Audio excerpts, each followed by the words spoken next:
GT Holidays, South India's #1 travel brand. You know you are special when you're with GT Holidays. எங்க சேதாரத்துக்கு மேல கொடுத்தீங்கன்னா உங்க காசை waste பண்ற மாதிரி தான்.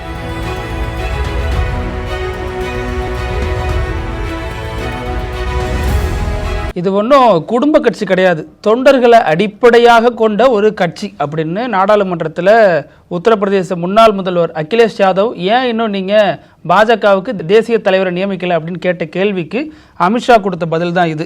ஆனால் இன்னைக்கு நியமிக்கப்பட்டிருக்கிற சில சம்பவங்கள் இருக்கு இல்லையா, பாஜகவின் தேசிய செயல் தலைவராக நிதின் நபின் நியமனம் செய்யப்பட்டிருக்காரு.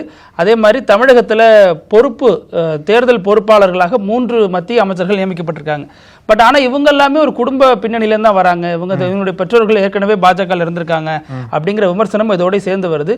அதே நேரம் ஆர்எஸ்எஸ் இன்னமும் பிஜேபியோட பொருந்தி போகலையா, ஏன் இன்னும் செயல் தலைவராகவே இருக்காரு, தலைவரா போட்டா என்ன பிரச்சனைங்கிற கேள்விகளும் எழுந்திருக்கு. விரிவா பேசிடலாம். Welcome to sensation.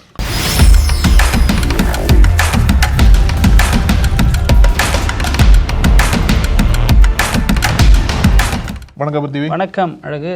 ஒரு வழியா பாஜகவின் சார்பா அந்த கட்சியோட அடுத்த தேசிய முகம் யார் அப்படின்றத அறிவிச்சிருக்காங்கன்னு தான் சொல்லணும். பிரதமர் மோடி தான் இன்ஃபேக்ட். ஆனால் அந்த கட்சி அமைப்புக்கு ஒரு தலைவர் வேணும் இல்லையா. ஜேபி நட்டாக்கு தொடர்ந்து பல எக்ஸ்டென்ஷன் கொடுத்துட்டே இருந்தாங்க. ஐயோ 3 வருஷம் எக்ஸ்டென்ஷன் கொடுத்தாங்க. நம்ம ஆளுநர் மாதிரி அவரும் அங்க இருக்காரு. ஆமா. இப்போ பீகாரை சேர்ந்த நிதின் நபின் அப்படின்ற ஒரு 45 வயது தான். அதனாலேயே இவர் ஒரு வரலாறு படிச்சிருக்காருன்னா, இவ்வளோ இளம் வயதுல ஒரு பெரிய கட்சிக்கு தேசிய தலைவராக வர்றது இதுதான் முதல் முறை. பாஜக இதுதான் முதல் முறை. அதனால அந்த ஒரு வரலாறு பேசப்படுது. அதையும் தாண்டி இன்னொன்று என்ன ஃபேக்டர் அப்படின்னா, தேசிய செயல் தலைவர் அப்படின்னு சொல்றாங்களே, அதாவது பாஜகவோட கட்சி விதிகளின்படி இந்த ஒரு பதவிக்கு என்பது பெருசா சட்டத்திட்டங்களும் எதுவும் பெருசா இல்ல. ஒன்னு முன்னுநேர தலைவரா இருக்கணும், அப்படி இல்லை அப்படின்னா சீட் வேக்கண்டா இருக்கணும். ஆனா செயல் தலைவர் அப்படின்றத இப்ப சமீபமா தான் பாஜக கொண்டு வர ஆரம்பிச்சிருக்காங்க. குறிப்பா ஜேபி நட்டால இருந்து தொடங்கினது. 2019 ஜேபி நட்டா செயல் தலைவரா போட்டு, அமித்ஷா அப்ப பாஜக தலைவரா இருந்தார்ல, அவர்கிட்ட இருந்த அந்த டிரான்சிஷனுக்காக இந்த ஒரு மோட கொண்டு வந்திருக்காங்க போல பாஜக. அதனால இப்போ நட்டாட்டு இருந்து அந்த பதவியை ஸ்மூத்தா ஹேண்ட் ஓவர் பண்றதுக்காக அந்த ஒரு பீரியடுக்காக மட்டும் செயல் தலைவரா நிதின் நபின் நியமிக்கப்பட்டிருக்கார். கூட விரைவில் நிதின் நபின் தேசிய தலைவரா ஆவறதுக்கு வாய்ப்புகள் அதிகமா இருக்கு. ஜான்-பிப்ரவரியே கூட அவர் தேசிய நியமிச்சிருவாங்க. இந்த ஒரு 2 மாதங்கள் ஹேண்ட் ஓவர் பீரியட் தானே தவிர இவரு தான் அடுத்த பாஜக தேசிய தலைவர் இருப்பாருன்னு சொல்லிட்டு இப்பயே சொல்றாங்க. ஏன்னா இதற்கு முன்னாடி இருந்த ஜேபி நட்டா அவருமே செயல் தலைவரா தான் வந்தாரு. அதற்கப்புறமா தான் தலைவராக ப்ரமோட் ஆனாரு. இவருக்கும் அதே ஃபார்முலா, அதே ரூட்டு தான் வராருங்கிறாங்க. 2வது, இவர் வந்ததுக்கு மிக மிக முக்கியமான காரணம் பிரதமர் மோடியின் மிக மிக தீவிரமான ஆதரவாளர். மோடி அப்படிங்கிற முகம் பொதுவெளியில தெரியாத காலகட்டத்திலேயே குஜராத்ல சிஎம் ஆகிறதுக்கு முன்னாடியில இருந்து அவருக்கு ரொம்ப நெருக்கமான ஒரு நபராக இருந்திருக்காரு அப்படிங்கிறாங்க. அதே சமயம் குஜராத்ல வந்ததுக்கு அப்புறமும் பிரதமரை ஏன் என்னன்னே கேட்காம சப்போர்ட் பண்ணக்கூடிய ஒரு அவருடைய தீவிர விசுவாசியாகவும் இருந்திருக்காரு. தக்க சமயம் பார்த்து பிரதமர் மோடி இப்ப அவரை கை தூக்கி விட்டுருக்காரு அப்படிங்கிறாங்க. அது மட்டும் இல்லாம இதுல நீண்ட நாட்களா என்ன மோதல் போயிட்டு இருந்தது அப்படின்னா, எதற்காக பாஜகவால இத்தனை தலைவர் இருக்கிறதா சொல்றீங்க, பாஜக எதற்காக ஒரு முழு நேர தேசிய தலைவரை கொண்டு வரல பார்க்கிற சமயத்துல ஆர்எஸ்எஸ்க்கும் பாஜக தலைமைக்கும் ஒத்து வரல. ஆர்எஸ்எஸ் சொல்றவங்கள தான் பாஜக கொண்டு வரணும்னு சொல்றாங்க, இல்ல மோடியோட சாய்ஸ் தான் தலைவரை கொண்டு வரணும்னு சொல்லிட்டு இவங்க ஒரு பக்கம் மோதல் போயிட்டு இருந்தது இல்ல. அந்த மோதல் தான் இவ்வளவு நீண்ட காலமா தலைவர் எல்லாம் இருந்ததுன்னு சொல்றாங்க. ஆமாமா. இப்ப என்ன சொல்றாங்க அப்படின்னா, நிதின் நபின் இந்த காலத்துக்கு ஏத்த மாதிரி அரசியல் பண்ணக்கூடிய நபராக இருக்காரு. அது மட்டும் இல்லாம ஆர்எஸ்எஸ் ஓட கொள்கையிலும் ஸ்ட்ராங்கா இருக்காரு. அப்ப ரெண்டுமே மேட்ச் ஆயிருது. ஆர்எஸ்எஸ்க்கும் இவரை பிடிக்கும், பிஜேபி தலைமைக்கும் யாரை கொண்டு வரணும்னு நினைச்சோம். ஆனா பிஜேபியோட சர்ப்ரைஸ் தான் மீண்டும் இது. அது முன்னாடி என்ன சொன்னாங்க அப்படின்னா, தர்மேந்திர பிரதான் தலைவரா வருவாங்கன்னு சொல்லிட்டு பூபேந்திர யாதவ் சொல்லிட்டு இருந்தாங்க தலைவரா வர்றதுக்கு. தமிழ்நாட்டில் இருக்கக்கூடிய முன்னாள் மாநில தலைவர்னு சொன்னாங்க. அவரோட பேர் அடிபட்டுச்சு. ஆனா இத்தனை போட்டிகளுக்கு மத்தியில ஒரு சர்ப்ரைஸ் பிக்கா நிதின் நபீனா செயல் தலைவரா போட்டிருக்காங்க. இவரோட தலைமையில தான் பாஜக பல முக்கிய தேர்தல்கள், குறிப்பா தமிழ்நாடு, கேரளா, அசாம், வெஸ்ட் பெங்கால் போன்ற தேர்தல்கள் சந்திக்க போறாங்க. இல்ல, இதற்கு முன்னாடி சத்தீஸ்கர், டெல்லி, பீகார் இது எல்லாமே இவருடைய பங்களிப்பு இருந்திருக்கு. அதனாலதான் பெரிய வெற்றியை பெற்று கொடுத்திருக்காரு. அதுவும் சத்தீஸ்கர்ல கட்சி தேராது, தோத்துருன்னு சொல்லிட்டு தான் பல எக்ஸிட் போல்ஸ் எல்லாம் சொன்னாங்க, காங்கிரஸ் தான் ஆட்சிக்கு வரும்னு. ஆனா அங்க மைக்ரோ பிளானிங், மைக்ரோ லெவல்ல நிதின் நபீன் அந்த அளவுக்கு கட்சிக்காக வேலை பார்த்து, அதாவது அவரோட லாயல்ட்டி தான் இங்க பெரிய இதுவா பாக்குறாங்க. அவரோட எதுக்கும் அது மீறி பேச மாட்டாரு, யாரையும் எதிர்க்க மாட்டாரு, மரியாதையோடு நடந்துக்குவாரு, கட்சி பணிகளை ரொம்ப திறம்பட செய்வார். அந்த ஒரு முடிவின் காரணமாக தான் 2023 சத்தீஸ்கர் தேர்தலில் முடிவு அப்படியே மாறி பாஜக சாதமாக வந்துச்சு. அது மட்டும் இல்லாம டெல்லியிலேயும் ஒரு நல்ல வேலை பார்த்திருக்காரு, பீகார்ல திமுகலையும் வேலை பார்த்திருக்காரு. அதனாலதான் தொடர்ந்து இத்தனை வெற்றிகள் வந்து இவரோட பங்கு இருக்கிறதுனாலதான் இவரை வந்து ஒரு முக்கியமான பதவி கொண்டு வந்தா இவரோட ஸ்ட்ராட்டஜி வந்து தேசிய அளவுல பாஜக உதவியா இருக்கும் மாதிரி தான் பாக்குறாங்க. இதுல தமிழ்நாடு அப்புறம் உத்தரப்பிரதேசம், அதாவது அகிலேஷ் யாதவ், அப்புறம் ராகுல் காந்தி, காங்கிரஸ் இதெல்லாம் பேசும்பொழுது குடும்ப ஆட்சி நடக்குது, குடும்ப கட்சி தான் அரசியல் பண்றாங்க அப்படின்லாம் சொல்லிட்டு வந்தாங்க. இப்போ இவங்க தேர்வு செய்திருக்க செயல் தலைவர் நிதின் நபீன் இருக்கார் இல்லையா, அவரது தந்தை கிஷோர் சின்ஹா, அவரும் நபீன் கிஷோர் சின்ஹான்னு நினைக்கிறேன், அவருமே வந்து பாஜகவுல தீவிரமாக பணியாற்றி இருக்காரு, நிறைய விஷயங்கள் பண்ணிருக்காரு. ஆமா, அப்போ வந்து எப்படி இது பாஜகவில் இருந்த ஒருத்தருடைய மகன்கிறப்ப அது குடும்ப கட்சியில வராதா, அது குடும்ப அரசியல்ல வராதாங்கிறத பார்க்கணும். அதுவும் இல்லாம இவர் வந்ததுக்கு அப்புறம் பீகார்ல தந்தையினுடைய மறைவை ஒட்டி தான் அவர் வராரு அரசியலுக்கு. வந்ததுல இருந்து 5 முறை எம்எல்ஏவா இருந்திருக்காரு. அதாவது 45 வயசுலயே 5 முறை இருந்திருக்காருன்னா பாத்துங்க, கிட்டத்தட்ட 25 வருஷம் இதுலயே இருந்திருக்காரு. 10 வருஷம் அரசியல் வாழ்க்கை அது சம்பந்தமா ஆர்எஸ்எஸ் அந்த மாதிரி போயிருக்காரு. இதுல இப்ப தந்தையினுடைய அரசியல் பயணமும் விவாதத்துக்குரிய ஒன்னாதான் மாறுது. ஏன்னா இப்போ நீங்க மற்ற கட்சிகள் என்ன சொல்றீங்க, குடும்ப அரசியல் பண்றாங்கன்னு, அப்போ அந்த ஒரு விஷயங்கள்லாம் இங்க பொருந்தி போகாதா அப்படிங்கிற கேள்விகளும் இந்த கேள்வியும் தவிர்க்க முடியாது.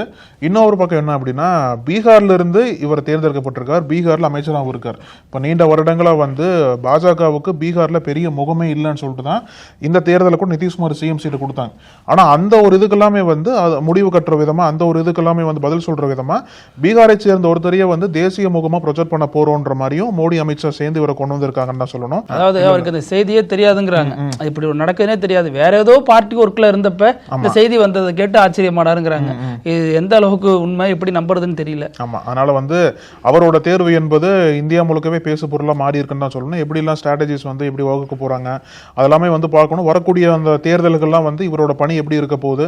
ஏன்னா ஜான்ல எல்லாம் முழு நேர தலைவரா வந்ததுக்கு அப்புறம் இந்தியா முழுக்க பிரச்சாரம் பண்றதுக்கு அவருக்கு அந்த பணிலாம் கொடுக்கப்படும். அதனால வந்து தமிழ்நாட்டிலையும் வந்து பிரச்சாரம் பண்றதுக்கு வருவாரு. அப்போ வந்து இவரோட அரசியல் கணக்குகளை எப்படி மாற போகுதுன்னு பார்க்கலாம். தமிழ்நாடு இதை குறி வச்சு அவர் வந்திருக்காரான்னு தெரியல, ஆனா அவர் வந்ததுக்கு அப்புறம் தமிழ்நாடுடைய தேர்தலில் ரொம்ப கவனம் செலுத்துவார். அதே மாதிரி தமிழ்நாடு தேர்தலில் கவனம் செலுத்துறதுக்காக 3 முக்கிய பொறுப்பாளர்கள், கேபினெட் அமைச்சர்களை மத்திய அரசு போட்டிருக்கு. அதுல யார் தலைமையில் இயங்க போறாங்க அப்படின்னா பியூஷ் கோயல், எல்லாராலும் அறியப்பட்ட ஒரு முகம் தான். அவர் தலைமையில 2 பேர் கொண்ட குழு இயங்க போறாங்க. இது வந்து தமிழக அரசியல் என்ன மாதிரியான மாற்றத்தை ஏற்படுத்தும் அப்படிங்கிற ஒரு கேள்விகளை எழுப்பி இருக்கு. ஆமா, அது மட்டும் இல்லாம இப்போ முன்னாடி வந்து ஒடிசாவை சேர்ந்த ஜெய் பாண்டவை போட்டிருந்தாங்கல்ல, அவர் தான் தமிழ்நாட்டுக்கு வந்தார். அவர் தான் வந்து பாஜகவுடைய முதல் தேர்தல் பொறுப்பாளரா இப்ப இந்த தேர்தல் நியமிக்கப்பட்டார். இந்த 2026 வந்து எடப்பாடி பழனிசாமி சந்திச்சாரு. அடுத்து போய் ராமதாஸ் அப்ப மருத்துவமனையில இருந்தாரு, அவர் போய் சந்திச்சாரு. ஆனாலும் ஒன்னும் இம்ப்ரூவ்மெண்ட் இல்லையாப்பா, வந்துருங்க அப்படின்னு மாத்திட்டாங்க போல. அதனாலதான் ரேங்க் கார்டுல ஒண்ணும் இல்ல நீங்க அப்படின்னு சொல்லிட்டு திருப்பி கூப்பிட்டுட்டாங்க. அதனாலதான் வந்து ஏன்னா இப்போ வந்து இப்போ ரொம்ப ஒரு குரூசியலான ஸ்டேஜ்ல வந்து என்டி அலையன்ஸ் தமிழ்நாட்டில் இருக்காங்க. ஏன்னா அவரால் வந்து எல்லாத்தையும் ஒன்னா கொண்டு வர முடியல. ஜெய் பாண்டாவால பெருசா வந்து யாரையும் கூட்டணிக்கு பெருசா கொண்டு வர முடியலன்ற ஒரு தகவல் இருந்ததுல இல்ல, வந்தாருங்கிறத தாண்டி வேற எந்த தகவலுமே இல்ல. அப்பதான் ஜெய் பாண்டாங்கிற பேர் அடிபட்டுச்சு. அதுக்கப்புறம் களத்திலயும் இல்ல, அவர் எங்க இருக்காருன்னு தெரியல. அதனாலதான் வந்து அவரை மாத்தியாக வேண்டிய சூழல் வந்து பாஜக வந்திருக்கு. அதை தொடர்ந்து தான் மத்திய அமைச்சர் பியூஷ் கோயலை வந்து தேர்தல் பார்வையாளராகவும் தேர்தல் பொறுப்பாளராகவும் போட்டிருக்காங்க. அவருக்கு கீழே 2 மத்திய அமைச்சர்களும் இந்த நியமிக்கப்பட்டிருக்காங்க. ஸோ 3 பேர் கொண்ட குழு வந்து தேர்தல் பொறுப்பாளராக பாஜக தமிழ்நாட்டுக்கு போட்டிருக்காங்க. இதுல என்ன ஒரு பியூட்டி அப்படின்னா, பியூஷ் கோயல் நமக்கு தெரியும் ஆப்வியஸா. பியூஷ் கோயலுக்கும் அதிமுக தலைவர்களுக்குமே இருக்கக்கூடிய நெருக்கம் வந்து 2019 இருந்து பார்த்துட்டே தான் இருக்கும். 2019 லோக்சபா தேர்தலில் கூட ஒரு பெரிய கூட்டணி அமைச்சாங்க என்டிஏ. அதாவது ஓபிஎஸ் இபிஎஸ் ஒன்னா சேர்ந்து வந்தாங்க. அப்புறம் வந்து பாமக வந்தாங்க, தேமுதிக வந்தாங்க, பாஜகவோட கூட்டணி போட்டு எல்லாம் சந்திச்சாங்க. ஆனா இறுதியில தோல்வி தான் வந்துச்சு. ஆனா இருந்தாலும் அந்த கூட்டணியை ஒருங்கிணைக்கக்கூடிய அந்த ஆர்கிடெக்ட்னு சொல்லுவாங்கல்ல, அந்த ஒரு பணியை சிறப்பா வந்து பியூஷ் கோயல் எக்ஸிக்யூட் பண்ணியிருந்தாரு.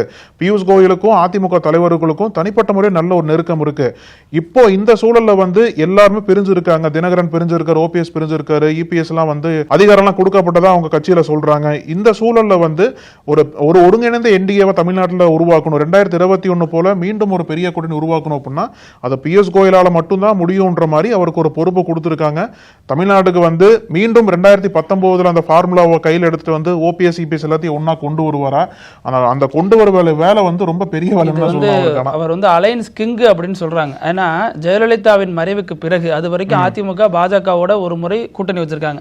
அந்த ஒரு நீண்ட காலகட்டத்துக்கு பிறகு பிரதமர் மோடியை ஜெயலலிதா வீட்டுக்கு வந்து சாப்பிட்டு போனதுக்கு அப்புறமும் கூட அந்த கூட்டணி குறித்து எந்த விதமான முன்னேற்றமும் இல்லாம தான் இருந்துச்சு. அவங்க மறைந்ததற்கு பிறகு அது அதிமுகவில் 1000 பிரச்சனைகள் இருக்கலாம், அதை ஒருங்கிணைத்து பாஜகவோட கூட்டணி சேர வச்சது இவர் தான் அப்படிங்கிறாங்க. அது மட்டும் இல்லாம இவரால் எளிதா கூட்டணி கணக்குகளை மாற்ற முடியும் அப்படின்னு ஒரு விஷயம் பேசப்படுது. அது மட்டும் இல்லாம அதிமுக தலைவர்களோட ஆல்ரெடி நெருக்கம் இதற்கு பயன்படுங்கிறாங்க. அப்ப முன்னாள் மாநில தலைவர் எதுக்கு தான் பயன்படுத்துவீங்க? தேசிய செயல் தலைவராகவும் கொண்டு வரல, இங்க இருக்கக்கூடிய தமிழ்நாட்டுக்கு தேர்தல் பொறுப்பு நபராகவும் அவர் போடலன்னா அப்போ அவர் எதுக்கு தான் வச்சிருக்கீங்கிற கேள்வி அவரே கேட்டுக்கிறாராம். டெய்லியும் அவர் தான் இப்ப கேரளால இது பண்ணதா சொல்றாங்க. ஒன்னும் போக மாட்டேங்கிறார். ஏன்னா கர்நாடகாவில தான் பொறுப்பதிகாரி, அதுவும் இணையா துணையோ அந்த ரேஞ்சில தான் இருந்தார். ஆனா தமிழ்நாட்டுக்கு வேணுங்கிறத அடம் பிடிச்சாரு. தமிழ்நாட்டு அரசியல நீ வேண்டாம்ப்பா கேரளா போங்கிற மாதிரி பிளான் போட்டாங்களா, அதற்கு அவர் உடன்படாத காரணத்தினாலதான் இன்னமும் அவருக்கு என்ன பொறுப்பு போடுறதுன்னு தெரியாம திணறிட்டு இருக்கிறதா சொல்லப்படுது. இப்போ இவர் வந்தாரு அப்படின்னா இவர் எப்படி தமிழக கட்சிகளை நோக்கி திமுக அதிமுக எல்லாருமே தந்தை மகன் அரசியல் தான் பண்ணிட்டு இருக்காங்க. இப்போ இவர் எப்படி அது குடும்ப கட்சி அல்லது அரசியல் பேச முடியும்? இவரோட அப்பாவுமே பாஜகவுல அடல் பிகாரி வாஜ்பாய் அமைச்சரவையில அமைச்சரா இருந்தவர் தான், பியூஷ் கோயலோட அப்பா. சோ இவங்களும் குடும்ப அரசியல் இருந்து விலக்கு பெற்ற நபர்கள் கிடையாது. இவங்க அதுல இருக்கிறவங்க, அதுல ஷைன் ஆறவங்க தான். சோ இந்த ஒரு அரசியலும் இங்க பெரிய பேசு பொருளா மாறும். அதை எப்படி இவங்க கவுண்டர் பண்ண போறாங்க அப்படிங்கறதையும் பொறுத்திருந்து பார்க்கணும். அதே சமயம் இவர் வரக்கூடிய இந்த நேரங்கள்ல சில அரசியல் மாற்றங்கள் தமிழக அரசியல்ல நடக்குது. நீங்க கவனிச்சிருக்கலாம். ஓபிஎஸ் அறிக்கை வெளியிட்டிருக்காரு. அதாவது இன்னைக்கு அவர் டிசம்பர் 15ஆம் தேதி முக்கிய முடிவை நான் அறிவிக்க போறேன். அதே மாதிரி டிசம்பர் 24 ஒத்தி வச்சிருக்காரு. எம்ஜிஆர் நினைவு நாளை ஒட்டி அன்னைக்கு நான் சொல்றேன். அப்ப மாவட்ட செயலாளர் கூட்டம் அன்னைக்கு தான் கூட்டியிருக்காரு. அதற்கு அனைத்து இந்திய அண்ணா திராவிட முன்னேற்ற தொண்டர்கள் உரிமை மீட்பு கழகம் அப்படின்னு அறிக்கை வெளியிட்டிருக்காரு. அதேதான், சுருக்குனாலே ரொம்ப பெருசா வரக்கூடிய ஒரு வித்தியாசமான பேர் வச்சிருக்காரு. அதுலயும் கழகம்னு முதல் முறையா அவருடைய லெட்டர் பேட்ல மென்ஷன் பண்ணிருக்காரு இல்லையா, கட்சி தான். இதுதான் பேசு பொருளா மாறுது. டெல்லிக்கு போயிட்டு வந்தாரு, பார்த்தாரு, 15ஆம் தேதி என்னமோ சொல்ல போறனாரு, அது தள்ளி வச்சாரு. நான் எங்க கட்சி தொடங்குறேன்னு யூட்டன் போட்டாரு. இப்ப என்னடா மறுபடியும் கழகம்னு வராரு. மக்கள் தான் அதிமுக ஒன்னா வரும்னு சொல்லி விரும்புறதா சொன்னாரு, கட்சி ஆரம்பிக்க கழகம்னு சொல்றாரு. அந்த சைடுல இன்னொரு பேரலா நீங்க இன்னொரு விஷயத்தை பாத்தீங்கன்னா டிடிவி தினகரன் அவர் என்ன சொல்றாருன்னா, எல்லாரும் ஒரே கட்சியில சேரணும்னு சொல்லல, ஒரு அணியில இணைந்து செயல்படலாம்னு தான் சொன்னங்கிறாரு. இப்ப புரியுதா? ஏன்னா அவங்க ஒரு திட்டமிட்ட செயல் திட்டத்தோட முடிவு பண்ணிட்டாங்கன்னு சொல்றாங்க. அதன்படி என்டிஏ அலையன்ஸ்ல சேர்றதுக்கு தான் டிடிவி தினகரன் சிக்னல் காட்டுறாரு. ஏன்னா அவர் டிசம்பர் மாதத்துல கூட்டணி உறுதி அப்படிங்கிற மைண்ட் செட் சொல்லியிருந்தாரு ஆல்ரெடி. டிசம்பர் மாதத்துல நான் அறிவிப்பேன். இப்ப சொல்றாரு பிப்ரவரி வரைக்கும் நான் டைம் எடுத்துக்கிறேன், இன்னும் முடிவெடுக்க முடியலங்கிறாரு. விஜய் தான் கதவை திறந்து வச்சுட்டு வாங்குவோங்கிறாரு, இவர் போக மாட்டேங்கிறாரு. அது மட்டும் இல்லாம இவர் போகாம இருந்தாலும் விஜய் விமர்சிக்கவும் இல்லை. ஏன்னா அந்த ஒரு ஆப்ஷன் தேவைன்னு நினைக்கிறாரு. அதே நேரம் பாஜகவை விட்டு விலகவும் விரும்பல.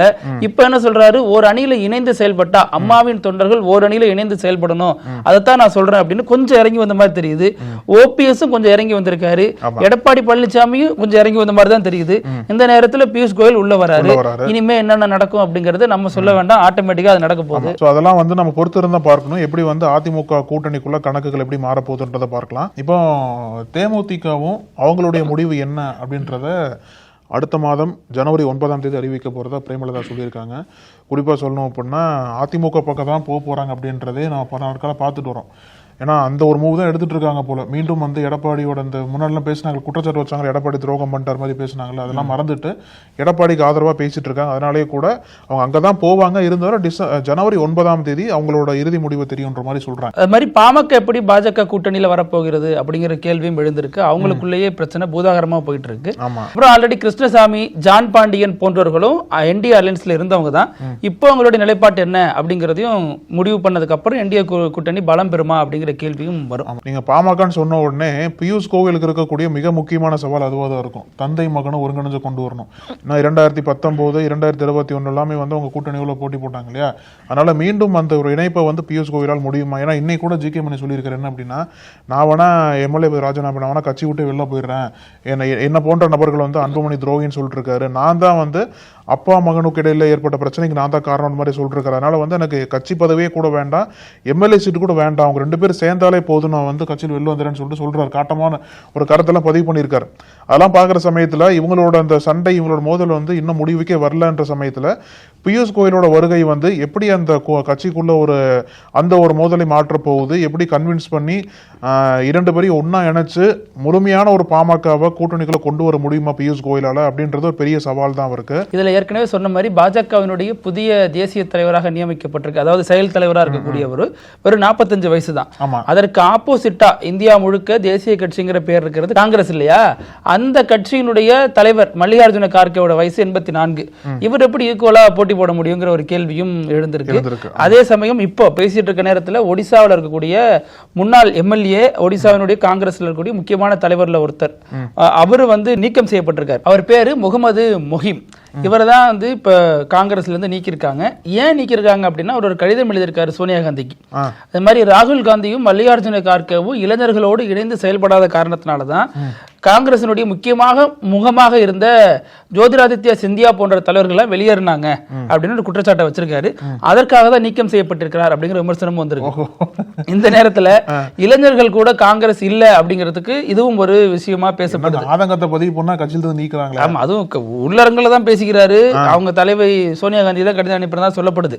இப்போ 84 வயதுள்ள மல்லிகார்ஜுன கார்கே அரசியல் அனுபவம் ரொம்ப பழுத்த ஒரு அரசியல்வாதி, நிறைய அனுபவம் பெற்றவர். ஆனால் இவர் எப்படி வெறும் 45 வயசான RSS பின்புலம் உள்ள அவர் எப்படி எதிர்த்து களமாட போகிறார் அப்படிங்கிற எதிர்பார்ப்பையும் இது ஏற்படுத்தியிருக்கு. இப்போ நம்ம வீடியோட கடைசி பகுதி இப்படி எல்லாம் நடக்கும்ன்றது இதுவும் சைனால தான் நடந்திருக்கு. சைனானால இப்படி எல்லாம் நடக்கும்னா நம்மளே புரிஞ்சுக்க வேண்டியதான். என்ன அப்படின்னா, ஒரு நிறுவனத்துல ஒரு எம்ப்ளாயி வேலை செஞ்சுட்டு இருக்காரு. அவர் என்னன்னா லீவ் ஒரு எம்ப்ளாயி தான் வேலை செய்யறாரு. இல்ல, மொத்தமா வேலை செய்வாங்க. இவருக்கு அந்த நிகழ்வு நடந்திருக்கு, அதனால சொல்றேன். அவர் லீவ் அப்ளை பண்ணிருக்காரு போல் இருக்கு. என்ன காரணம்னு சொல்றாங்கன்னா, அந்த கால் வலிக்குதுன்னு சொல்லிட்டு லீவ் கேட்டிருக்காரு. நம்மள மாதிரி இருப்பாரு. லீவ் கொடுத்துட்டாங்க. ஆனா என்ன இருக்கு அப்படின்னா, அந்த கம்பெனியை சேர்ந்த ஒரு முதலாளியா மேனேஜரான்னு தெரியல, அவரு அந்த எம்ப்ளாயி வாக்கிங் போறத பாத்துட்டார். கால் வலிக்குது எப்படி வாக்கிங் போலாம்? அதுவும் 16,000 ஸ்டெப்ஸ் நடந்திருக்காராம்.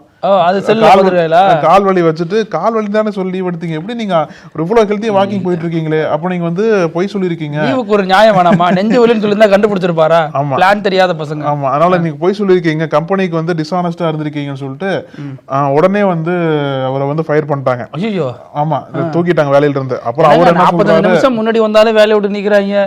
கால் வலிக்குது நடந்து போடாது குத்தமா. அப்புறம் அவர் கோர்ட்ல அப்பீல் பண்ணியிருக்காரு போல் இருக்கு. கோர்ட்ல என்ன சொல்லியிருக்காரு அப்படின்னா, ஃபுல்லா சட்டவிரோதம், எனக்கு கால்வலி இருந்தது உண்மைதான், அதுக்கான டாக்குமெண்ட்ஸ்லாம் கம்பெனில கொடுத்தேன், ஆனா அவங்க நான் நடந்ததை வச்சே எனக்கு ஒண்ணுமே இல்லைன்ற மாதிரி முடிவு பண்ணி வேலையை தூக்கிட்டாங்க அப்படின்ற மாதிரி கேட்டிருக்காரு. கோர்ட்டு அவருக்கு சாதகமா தீர்ப்பு கொடுத்திருக்கு. அதாவது நிறுவனம் 15 லட்சம் ரூபாய் அபராதமா பே பண்ண சொல்லியிருக்கு எம்ப்ளாய்க்கு. நானே கம்பெனி வச்சிருக்கேன் இனிமேல் போதும். நல்ல வேலை கால் வலின்னு சொல்ல, நெஞ்சு வலின்னு சொல்லி நடந்து வந்தா இன்னும் பெரிய பிரச்சனையா இருக்குல்ல. நெஞ்ச பிடிச்சி படுத்தே இருந்திருக்கும் நினைச்சிருப்பாங்க போருக்கு. பேசலாம் நாளைக்கும் பல செய்திகளோட. நன்றி அழகு. தொடர்ந்து பேசலாம். நன்றி. நக்கீரன் டிவிக்கு சப்ஸ்கிரைப் செய்யுங்கள். உங்கள் ஆதரவே எங்கள் பலம். ஆசிரியர்களுக்கு நண்பனாகவும் மாணவர்களுக்கு ஆசானாகவும் திகழும் தேர்வு வழிகாட்டி. ஒவ்வொரு பாடத்திற்கும் அனுபவமிக்க ஆசிரியர்களின் துல்லியமான தெளிவான விடைகள். CNC இருக்கு, தேர்வு பயம் எதற்கு? இது தீரன் பப்ளிஷிங் ஹவுஸ் விற்பனை வெளியீடு.